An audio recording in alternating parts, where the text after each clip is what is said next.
स्वामी विवेकानंद जी अक्सर यह कहा करते थे कि सादा जीवन बहुत श्रेष्ठ होता है। सादा जीवन जीने के बहुत बड़े पक्षधर थे। इसलिए स्वामी विवेकानंद जी हमेशा एक साधु के वेश में भगवे वस्त्र में रहे। वह भौतिक साधनों से दूर रहने की सीख खुद भी लेते थे, खुद भी रहते थे।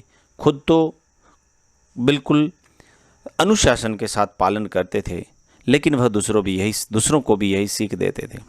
उनका मानना था कि कुछ पाने के लिए पहले आवश्यक चीज़ें, अनावश्यक चीज़ें त्याग देनी चाहिए और सिर्फ आवश्यक चीज़ें हैं उनका ही सहारा लेना चाहिए। जीवन सादा जीना चाहिए, सोच उच्च रखनी चाहिए।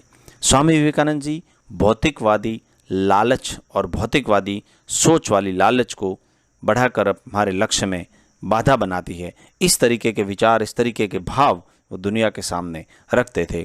उनका कहना था, वह अक्सर ये सीख देते थे कि फैशन वाली चीज़ें, ज़्यादा दिखावे वाली चीज़ें, ज़्यादा भौतिकतावादी चीज़ें इंसान के लालच को बढ़ा देती हैं, इंसान के स्टेटस को बढ़ाती हैं और फिर वह हमारे विकास में, हमारे आध्यात्मिक बौद्धिक विकास में, हमारे शैक्षणिक विकास में बहुत बड़ी बाधा बन जाती हैं। इसलिए सादा जीवन जीना चाहिए, सादा भोजन लेना चाहिए, सादी हमारी जीवन की स्टाइल होनी चाहिए, तब जाकर हम आगे बढ़ने में सफल हो पाएंगे।